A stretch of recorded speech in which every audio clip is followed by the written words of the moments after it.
Is it possible to let them and still faithfully follow God? You know, the core principle is actually beautiful in its simplicity. It's this: stop wasting your precious energy trying to control what other people do, or what they think about you, or how they feel. Just let them. By letting them be, you get to reclaim all that mental and emotional real estate for yourself.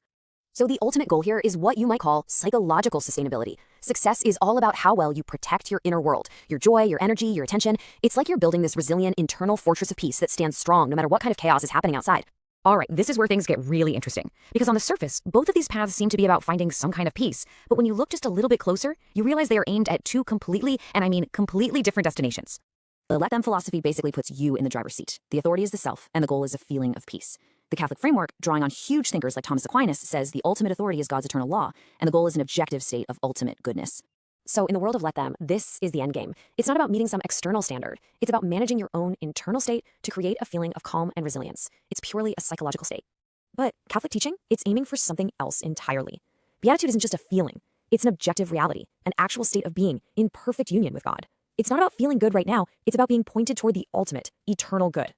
Okay, so we've got two totally different finish lines. Does that mean this is a non-starter, that they're completely incompatible? Well, not exactly. The key, it seems, isn't to try and mash them together, but to figure out how one can actually serve the other by setting up a really clear hierarchy. This analysis gives us a path forward with 4 clear guidelines. The big idea here is that you can take the useful tools from the Let Them playbook and put them to work for the higher goals of the Catholic faith. This is how you might be able to use the helpful parts without ditching your core beliefs. Okay, guideline number 1, you gotta reframe the whole goal. That search for internal peace from the let them theory, you have to see it not as the ultimate good, the bonum, but as something that's just useful, the utilis. In other words, getting to a place of peace isn't the final destination. It's just a helpful tool that can prepare your soul for the real destination, union with God. All right, number 2 is all about discipline. Let them is really big on managing your own behavior and actions. And from a Catholic point of view, that's an incredibly powerful skill.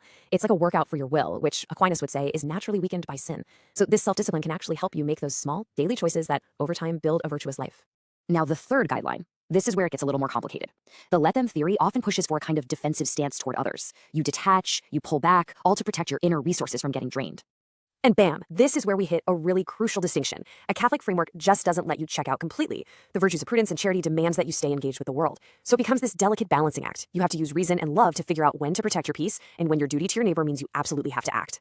And the last guideline, number 4, is a big one. You have to admit that you can't do it all on your own. Let them kind of assumes that you have all the tools you need right inside your own head. But Aquinas would argue that our human nature is flawed, it's corrupted, and true happiness is flat out impossible without divine grace. Self-help is good, but it's not enough. We need God's help to truly be transformed.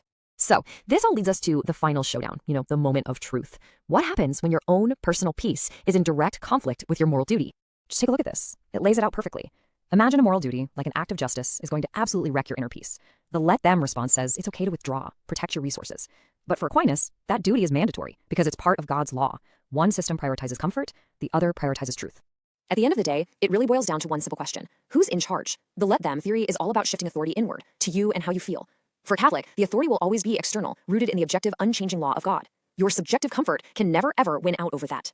So here's the bottom line from all this. These modern psychological tools, they can be incredibly useful, for sure, but they have to be used with wisdom and care. You can integrate them, but only if they're kept in their proper place, as servants to a much higher goal, never as the masters.